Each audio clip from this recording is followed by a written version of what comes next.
Welcome back to the show. So we've talked about quarterback power rankings. Now we're ranking the top NFL free agents here on HQ Spotlight. This is through a consensus of our colleagues at CBS Sports, and here's 1 through 10, which we'll break down first with Mike Renner and JP Acosta from the Pushing the Pile podcast. The guys will alternate, and first up is going to be JP with number 1 on this list, which is George Pickens, Dallas Cowboy. Does he stay a Cowboy, or do you have another team in mind, JP? I actually have another team in mind. I have the New England Patriots in mind for George Pickens, with Drake May already being one of the best, if not like the best deep ball passer in the NFL. You get another vertical element with George Pickens on this team. They're 9th in effective cap space this year, and with Drake May being this good this early, there's no reason why they shouldn't push all the chips into the middle of the table and try and go win a Super Bowl within the next 2 or 3 years, while Drake May's contract still isn't super massive. So I think going out and get a guy like George Pickens, who can sort of take a little bit of stress off of Stephon Diggs to be the pure number 1 receiver, I think that creates a really nice layering for the Patriots offense. And just imagine George Pickens catching go balls from Drake May. I think that's pretty awesome. Yeah, he exceeded many expectations, which were already pretty high with Dallas, and certainly in line for a payday at some point as well. Coming in number 2 is Trey Hendrickson, the edge rusher for Cincinnati, dealing with a core muscle injury. Mike Renner, what's the best fit here? Me and JP must be on the same page for these top guys, because I think the Patriots are the best fit for Trey Hendrickson as well. To me, that is the weakest link on this Patriots roster right now, is their ability to attack off the edge. Obviously, the interior is incredible. We just saw that this past week, and it would probably be the best interior that Trey Hendrickson's ever been a part of, and would lead to a lot more sacks for him. But I think that if he wants to go win a ring, right? You know, he's been so close so many times with us, with New Orleans, with Cincinnati. If he wants to do that and not necessarily go try to break the bank, this is a great place to go, because that's kind of the one thing missing that would put this team over the edge. It's just a reminder of how much cap space New England had last summer, and they still have that at their disposal this offseason. So it'll be interesting to see who they're able to get. And you guys have targeted the top 2 best fits there for New England. Up next for JP is quarterback Daniel Jones, an Achilles, but before that, the fibula. So what about the best fit for Indiana Jones?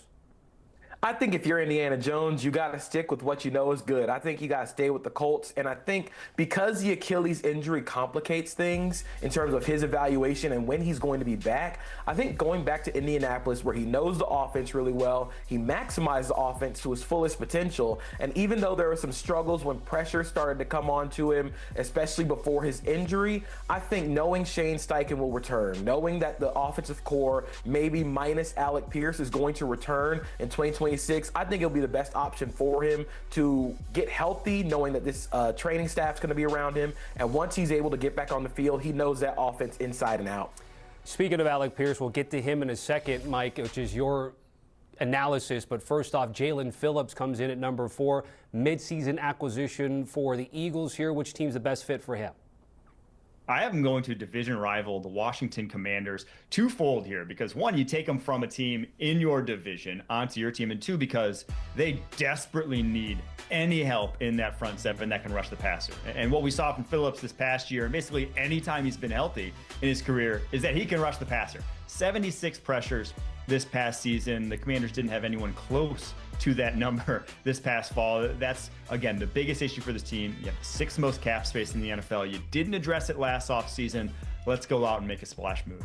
All right, 4 down, many more to go in this segment here. Number 5, center Tyler Linderbaum, JP, the Baltimore Raven. Does he stay that way? He does not stay a Baltimore Raven. I do have him going to his old coach's brother. I have him going to the Los Angeles Chargers.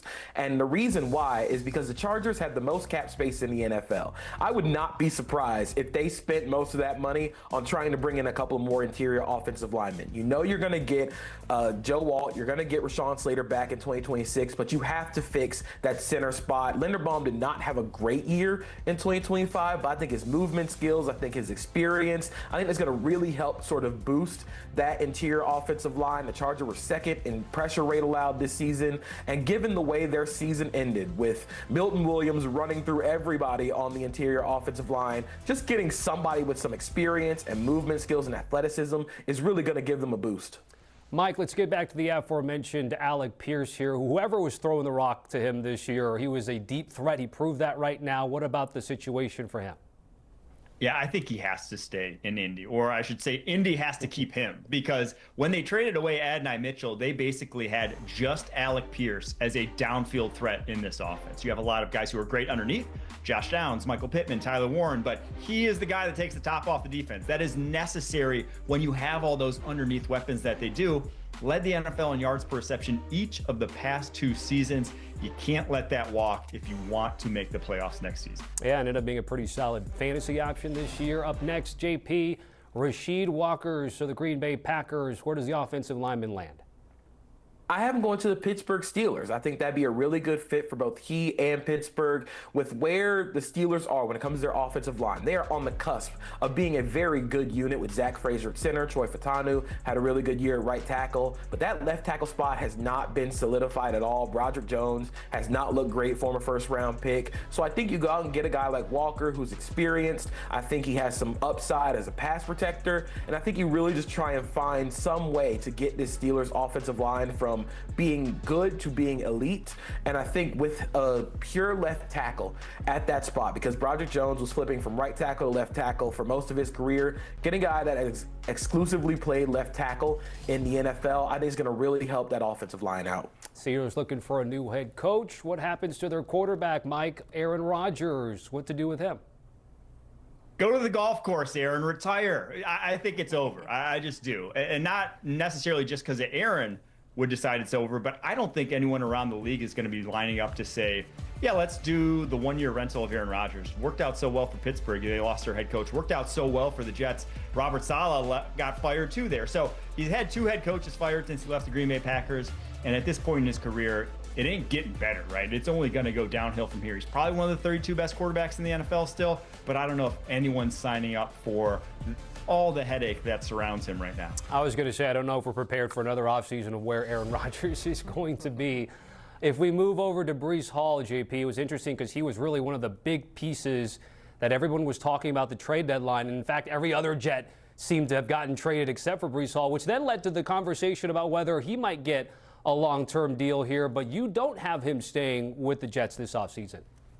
I do not, because the Chiefs tried to trade for Breece Hall at the deadline, couldn't get it done. I do think they get it done in the offseason. I have him going to Kansas City, mainly because Breece Hall is a big play machine. He is an explosive play waiting to happen. Over 11% of his career runs have gone for 10-plus yards. 15% of his runs have had a missed tackle. Nobody on the Chiefs offense really touches that. And even though they have a very good run-blocking unit on the offensive line, they are not able to create explosives on the ground. You have to get out of this brutally efficient way of gaining for moving the ball on the ground with 3 or 4 yard runs by Kareem Hunt. You got to go get some juice in that offense, and I think Breece Hall will really be a nice addition to Kansas City. Yeah, it was interesting. KC's run game, even with a healthy Isaiah Pacheco, just didn't pay dividends that maybe a lot of people thought coming into the season. Coming in number 10, Mike, Quay Walker out in Green Bay. I think he has to stay in Green Bay. Of all the free agents the Packers have coming this offseason, he's the one guy that it's really going to be tough to replace because he's such a good tackler at the second level. You know, they had one of the best, if not the best, tackling defense in the NFL, and Walker was a big part of it. Missed only 9 tackles all season long on over 130 attempts. So that ability, his size, and the fact that I think he's been getting better every single year and won't cost that much. Linebacker is one of the lowest paid positions in the NFL, so it won't break the bank. For all those reasons, if the Packers want that defense to be back to the form it was when they had Micah Parsons, I think you got to keep Quay Walker. All right, Mike's got Quay Walker staying in Green Bay. Let's finish out and round out the top 15 here. Coming in number 11, JP, Jauan Jennings out in San Francisco.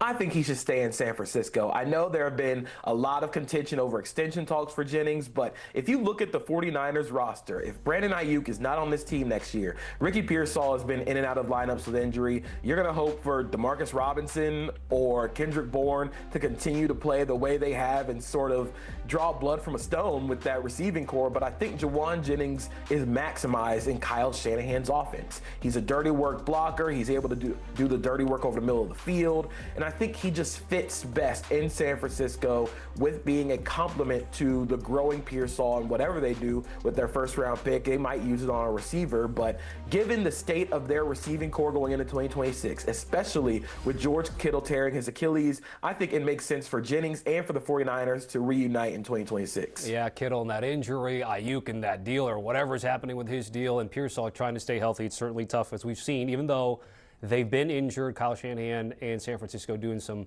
fun things here in the postseason. Odafe Oweh, Mike Renner, where does his 7.5 sacks from this past season go? I think the Chargers would love to keep him, but I think Oweh himself might be going elsewhere just because he was a part-time player after he got traded from Baltimore to Los Angeles. He was really just a pass rush specialist. He may want to go to a place where he is an every down player. And I think the Tennessee Titans would be somewhere that offers that. They really have no one in the fold there. They just have journeymen in terms of their edge rushers. They have the cap space to do it, second most of any team in the NFL. He at least gives you juice off the edge. You saw him in that wild card game against the Patriots. He may have been the Chargers' best player in that entire game, the way he played there. So I do think he gets a big deal, and it will come with someone who has a lot of cap space. Tennessee Titans, the best fit there.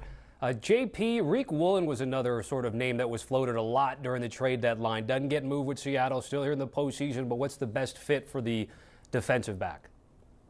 I think Seattle's going to try their hardest to keep him around, but I actually have the Las Vegas Raiders as the best fit. I think given the Raiders' inability to stop anybody through the air this season, I think Woolen would provide a lot of upside for the Raiders. I think he's played really well late in this season. His speed has sort of come up and really matched his eyes in coverage. And I think because he's able to combine both of those really well, he's played incredible to finish out this season. So I think Seattle's going to try and make a run to keep him, especially given their lack of depth at outside corner. But I do think the Raiders might be the best fit if Woolen wants to be a true CB1.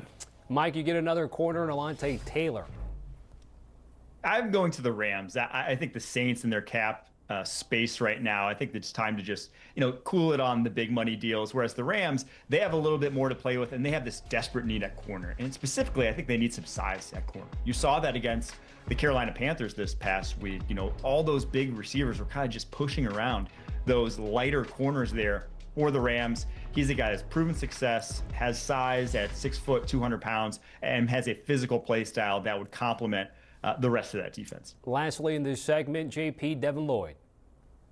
I have him staying in Jacksonville. I think knowing what he can do when it comes to rushing the passer and creating turnovers, it's really hard to find linebackers that do that at a high level. And because of how much Anthony Campanelli relies on his linebackers in the middle of the field, retaining Devin Lloyd, especially at the price that he's going to come at, I think it's going to be huge for Jacksonville to keep him around. All right, guys, great stuff, but don't go anywhere. Much more with the Pushing the Pile guys with Katie Mox with a tease of what's to come next. You said it, Tommy. Still to come, Mike and JP keeping this 2026 NFL free agent carousel spinning. You got big names like Mike Evans and Kyle Pitts and some "please don't let my team mess this up." That's coming up next. And here's the rest of our top 30 of NFL free agents. It's a mix of proven stars and some sneaky difference makers. Big names like Mike Evans and Kyle Pitts headline the group with young players and some trench help right behind them. And we're back here with the fellas, Mike Renner and JP Acosta. Good to see the two of you. Let's start with number 16 here. We got Chiefs corner Jaylen Watson, 7th-round pick, turned into a Super Bowl starter. Now staring at his first real payday. What happens here, Mike? I'm going to the Cincinnati Bengals. I just think they're desperate to add any talent to this defense, and they need some man corners. You look at what they had last year. I thought DJ Turner flourished in that defense, but not a lot of other guys did. So just bringing a guy who has that ability to play press at the line of scrimmage the way Jaylen Watson does, I think can just kind of round out this cornerback room. And yeah, you have some more needs to address there, but this at least makes you happy about what Al Golden has in that secondary. Yeah, they definitely got to fix that on the secondary. I agree with you there. Now at number 17, you got Mike Evans, future Hall of Famer, facing the biggest choice of his career, right? Stay in Tampa, finish the story, or chase the last big contract and maybe even a chance to win a Super Bowl. So JP, is it loyalty, legacy, or the bag? I have him staying in Tampa Bay. On top of being Baker Mayfield's most trusted outside receiver, on top of being one of the better receivers on the outside when managing the sideline, it's hard to see him in anything else but a Buccaneers jersey. He is a legend in Tampa Bay, and I think it would be the best for Jason Light, the GM of the Bucs, to do right by your franchise players. You continue to give Mike Evans a contract, retire as a Buccaneer. Eventually, he's going to be put in that Ring of Honor. He is a potential Hall of Famer. But while he's on the field, he means so much to that offense when it comes to just giving Mayfield somebody to trust downfield and in contested situations. I think that's the best for the fans, too. They would hate to see him in a different jersey. At number 18, Colts right tackle Braden Smith. He's healthy again. He's playing elite football and quietly one of the best tackles on the market. So what happens here, Mike?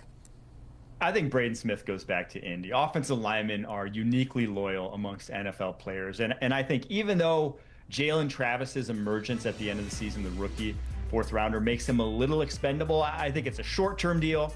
Bring him back because he's been so banged up the past few years. Bring him back to just give you assurance at that position. And maybe he even kicks inside to guard because that's where he played in college at Auburn. Maybe that's his best spot there in Indy going forward. All right, let's go to number 19 now. Kenneth Walker. He's explosive. He's just 25 and coming off another 1,000-yard season. So, JP, will Seattle keep their backfield identity intact or maybe let one of these contenders scoop him up? I actually have him going to the Minnesota Vikings, and because the Vikings need some more juice and some tackle-breaking ability in that backfield. They're 27th in broken tackle and missed tackle rate among all their running backs. Kenneth Walker finished 4th in that metric. His ability to create and ability to get explosive plays on the ground as a receiver, I think it'll fit really well with what Minnesota wants to do. And while sometimes no Kenneth Walker run is ever really a normal run, I think his ability to generate explosives is going to be super cool in Kevin O'Connell's offense. Couldn't agree with you more there. Number 20 here, Kyle Pitts, finally healthy, finally dominant, and now staring at a franchise tag or a top-of-the-market payday. Atlanta has to decide this one pretty quick, though, Mike, because it's a pretty thin elite tight end market. What do you think? I think he goes elsewhere, truthfully, because I think there's going to be teams that are going to give him a lot more money than Atlanta would be willing to. One of them being the Tennessee Titans, because they're so desperate for any sort of playmaker for Cam Ward. I think it would be a great fit there. He'd at least be a vertical threat, reliable. He's had great hands over the course of his career, a drop rate under 5%. For all those reasons, there's not a wide receiver out there on the market. This is probably the next best option for Cam Ward. All right, I don't know how fantasy managers are going to feel like that. We waited so long for him to be what he is, and you sent him to Tennessee. Not so sure about that one. All right, number 21, Malik Willis. Once written off, now the most fascinating quarterback swing on the board. Still just 26 years old. Is he going to remain a backup comfort in Green Bay, JP? I don't think so. I actually think a team's going to give him a chance to be a starter, and I have that team as the Pittsburgh Steelers, because the Steelers are kind of in a weird spot when it comes to the quarterback position. They're not going to be high enough to draft a quarterback this year. They're also probably not going to be bad enough next year to go and get another quarterback. So I think you're left with Willis as a free agent quarterback, or do you want to try and trade picks for Tua, or do you want to try and trade pick for Kyler Murray? While I do think Willis has a lot to prove in a larger sample size as a starting quarterback, his ability to play on the move, his ability as a runner could really fit with a Shanahan-style offense or whatever is going to come to Pittsburgh next year. I like it. I mean, he certainly proved this season that he is a starting caliber quarterback. Number 22, John Franklin Myers, back-to-back double-digit sack seasons. He's versatile inside and out, and he is finally in line for a real payday. But Denver's cap space is tight here, Mike, so what do you see happening? I think he stays with Denver. I think he's in line for a big payday, but at 29, it might be a short-term payday, 2 or 3 years. I would imagine that deal is going to end up being. And for Denver, you have this window, right? We talk about it all the time, the rookie contract window. Bo Nix in year 3, Bo Nix in year 4, where you're really not paying the quarterback position much. When that's the case, you got to do whatever it takes to keep this defense intact. I know you want some receiving help for Bo Nix too, and you would like to ideally go spend some money for that, but there's not receiving options out there that are worth going out and spending big bucks on. So when that's the case, spend your money in-house here. Yeah, if it ain't broke, don't fix it. Number 23 here, one close to your heart, I'm sure, JP. Travis Etienne coming off a monster season, but caught in a Jags cap squeeze. Where does he go? Does he stay? Unfortunately, I do think Travis Etienne's probably going to be the odd man out in Jacksonville, given all the extensions they have to give out with Devin Lloyd. Trayvon Walker is going to need an extension. Parker Washington might get an extension. So I actually have him going to the Carolina Panthers, going from one big cat team to another. Given the Panthers' lack of juice in the entire offense, really, but especially at running back, they were 22nd in explosive run rate, 28th in explosive play rate. Travis Etienne had as many plays of 20-plus yards as Chuba Hubbard and Rico Dowdle combined. So I do think giving Bryce Young, Travis Etienne, that explosive ability as a runner and receiver, it could really turn up the plays and turn up the offense in Carolina. All right, number 24, fellas, Coby Bryant, a former corner turned elite free safety with some of the best coverage numbers that we've seen in football. Seattle wants to keep him, but can they do it, Mike? I think they can. They have they're top 5 in the NFL in cap space going forward here. He is a guy who, like you said, started his career at corner, was a collegiate corner at Cincinnati. And so the fact that he's played so well so quickly at safety gets you really excited about what the next few years will look like from him when he really has a lot of snaps under his belt. So for Seattle, that, again, like you said earlier, if it ain't broke, don't fix it. They're the number 1 seed in the NFC. You try to bring every single player back on this team. Yeah, I'm worried about what he's going to do to my 49ers in this divisional round. But let's move on to number 25, fellas. David Edwards. It's Josh Allen's blindside bodyguard, right? Coming off a 0-sack season. Buffalo knows what he means to that line. But in a booming guard market, keeping him won't come cheap. JP, what do you think? I actually have him going to the Tampa Bay Buccaneers. I think that given Tampa's need for just bodies up front, they were ravaged by injury this year, and David Edwards' experience, he's reliable at left guard. You can have him slide in right next to Tristan Wirfs, and in between Wirfs and Barton, you have rebuilt that left side of the offensive line, especially given the defenses that you're probably going to face in the NFC if you want to get back to the playoffs, get back to another Super Bowl. I think having David Edwards on that offensive line is someone who can communicate really well. I think that'll be a really big help for Tampa Bay. All right, let's head back to Seattle here. Number 26, Rashid Shaheed, a Pro Bowl returner, and Seattle's midseason steal. The Seahawks have the cap space, and as we just talked about, if it ain't broke, don't fix it. Does he stay, Mike? I think he does. I think the Seahawks will make a big push to. Now, he hasn't had quite the role he had in New Orleans, so maybe he wants to go somewhere where he's featured more. But I think the role he does have there is still so valuable to this offense because they don't have speed outside of him. They really don't have a lot of guys who can get down the football field. And, well, Shaheed can maybe do that better than anyone else in the NFL. So I think even if his numbers aren't huge in Seattle, the impact is, and Seattle should reward him for that. All right, number 27, Connor McGovern, quietly one of the best centers in football after switching positions on the fly. JP, what do you see happening with him? I have him staying in Buffalo. Offensive line continuity is the greatest recipe to success, especially in Buffalo. And given the center market in free agency this year, especially and in the draft class, if Tyler Linderbaum goes at a high price tag, it's going to be really tough to find any other center outside of McGovern. So I think keeping Josh Allen's pivot man in the center of that offense, I think that's going to be really huge for Buffalo, and try and continue to build around that offensive line and build through that strength. I agree with you there. Number 28 now, Boye Mafe, an ascending edge with real sack juice. No fifth-year option to slow down this market. Mike, obviously his price might climb up a little bit here, but Seattle is ready to pay. Does he stay as well? Yeah, I think they want to keep a strength to strength. That defensive line in Mike McDonald's defense, they need bodies, right? They like to rotate them out. And so, he only plays 559 snaps this year, but that's everyone along their defensive line. So I think they really want to keep them. I feel like a broken record here saying the Seahawks are going to resign all their guys, but they have the cap space to do it. But the market may actually outpace them given the desperation around the NFL for edge talent. Yeah, as an NFC West girl myself, I hope they don't keep everybody on this absolute monster defense. Let's move on to number 29, Javonte Williams, a one-year Dallas gamble that really turned into a career revival for him. The Cowboys certainly want him back, but after a monster season like this, his price tag may push him up in the market. JP, what do you think?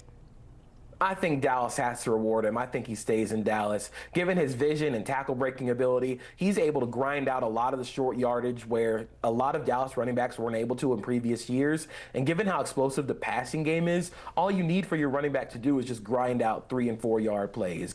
Grind out that successful offense. I think Javonte Williams did a good job of that. And behind that offensive line, he's really maximized it. So I think he stays. Yeah, it's been good to see a resurgence of his career. At number 30, then, rounding this out, Cade Mays, a backup turned starter who didn't allow a single sack all season. Carolina found a trench gem, but can they keep him, Mike? I think they should. This was the strength of their offense, the ability to move people off the line of scrimmage. And the crazy thing is, we actually didn't get to see him and Robert Hunt play together. They're highly paid free agent from a few years ago. They kind of missed each other until that playoff game. So I want to see this line fully healthy. We may not get to see it with Ike Ekwonu until the end of next season, but I think you keep Cade Mays around on the off chance that everything does gel at some point and you have a dominant running game. Good stuff from Mike Renner and JP Acosta. We've gone 1 through 30, but we're not done yet, are we, Tommy? No, we're putting them to work because when we come back, we're tackling the 30s and then some bonus pick in the 40s. More with the PTP guys coming up. Home stretch time with the PTP guys as we're taking a look at 31 through 40. A couple of veteran names like a Khalil Mack and Joey Bosa. We're going to go through some select players from this list and a couple of bonus guys outside of the top 40 with Mike and JP. So let's get into it, guys. Nakobe Dean, JP, where does the Eagles linebacker land? I think Nakobe Dean ends up in Tampa Bay. We're giving the Buccaneers a facelift in this segment. I think Tampa Bay really needs some speed and reliability at linebacker, and Nakobe Dean has been super effective on blitzes this season for Philadelphia. I think he has a lot of upside in pass coverage, and given the fact that the Eagles drafted Jahad Campbell last season, it sort of felt like they were preparing for an eventual Nakobe Dean departure. I think he fits the best at Tampa Bay, and Todd Bowles will maximize him to his fullest ability. Mike, you got Joey Bosa going from Buffalo, joining Bro on the West Coast? I'm going to the 49ers. I think it would just be, one, fun to watch. Two, it's a desperate need for the 49ers. They had the fewest sacks in the NFL this season without Nick Bosa, and they don't have a ton of cap space to work with, but with Joey's injury history, his age, he came cheap last offseason for the Bills. He may come cheap this offseason. And again, if it doesn't really work out for the Bills this year, they don't have a ton of cap space going forward. They can't make another big push for a Super Bowl. So Bosa may go someplace where he can. All right. And then, Mike, I go back to you with Jamel Dean. What's a landing spot there? Yeah, JP had Tariq Woolen going to the Raiders earlier on. So I have Jamel Dean going in his stead to the Seattle Seahawks. I think he's one of the best tackling corners in the NFL, and that will play at least lot better tackler than Tariq Woolen has been in that defense, one of the sore spots to his game there. So a big upgrade in that regard, and just gives you more reliability, more depth on that back end. JP, we get to Wan'Dale Robinson, who doesn't have to change his home stadium address, huh? He won't have to change his address. I don't even think he'll have to change apartments. I have him going to the New York Jets, and it's because the Jets receivers this season had 539 yards after the catch. Wan'Dale Robinson this season had 403 by himself. I think in Tanner Engstrand's offense that relies a lot on yards after the catch, he meshes well with what Garrett Wilson already does when it comes to separating against man coverage, and then AD Mitchell's ability to beat teams over the top with his speed. I think you need an in-between guy, and I think Wan'Dale Robinson could be a really nice value signing for the Jets. And then at number 40, they're Khalil Mack, JP. They've been here before with the veteran pass rusher. Yeah, I think he's got to stay in Los Angeles with the Chargers. I think he should end his career as a Charger. I think the power profile is still there. He was still third on the team in pressure rate, even though he missed 5 games this season. And if he does decide to return this offseason, if he does decide to return in 2026, I do think he should remain a Charger. All right, let's get to those bonus picks in the 40s. And JP, right back at you. Jadeveon Clowney, most recently with the Cowboys here. Yeah, actually have Jadeveon Clowney's best fit being the Ravens. And I think it's because they need some help in the run game. They need physicality. They need that edge back. And I think Jadeveon Clowney, for what he is at this point of his career, he is a super strong edge run defender. I think he can create when it comes to stunts and loops as a pocket pusher. And I think he's a really nice complement to what Mike Green, their rookie, already does when it comes to rushing the passer. So if you had Jadeveon Clowney playing on early downs, you can rotate in Green and reduce Mike Green's ability to play in the run as a run defender. You have Clowney doing that already. So I think it'd be a really nice fit for the Ravens to go out and get Clowney. It's very similar to what they've done in the past with their edges. Clowney coming in at 45. We saw the graphic there showing 41 through 50. Mike, you got a guy right behind Clowney at 46, Joe Bitonio of the Cleveland Browns. Yeah, we had the top 2 guys on this list going to the New England Patriots, and I have a guy way towards the bottom because I think left guard has been a big issue for this team, where Jared Wilson, the rookie, has played. But Jared Wilson was a collegiate center at Georgia. I think that's his best position. He just looks like a fish out of water there on the left side. A big issue that we've talked about all season long at Pushing the Pile has been them passing off stunts there. Because of it, well, Joel Bitonio passes off stunts in his sleep still. Like that's what he does. That's in this guy's DNA after how many years he's played in the NFL here. So if he wants to go chase a ring at this point in his career, which he deserves to have that opportunity after all the years in Cleveland, New England would be a great fit for it. Great stuff, guys. Again, taking a look at the top 50 NFL free agents from our consensus CBS Sports gang with the guys from Pushing the Pile, Mike Renner and JP Acosta, who are putting together a draft preview, which we're just learning the last few minutes has some big news when it comes to the available talent pool. So make sure you keep up with the Pushing the Pile podcast.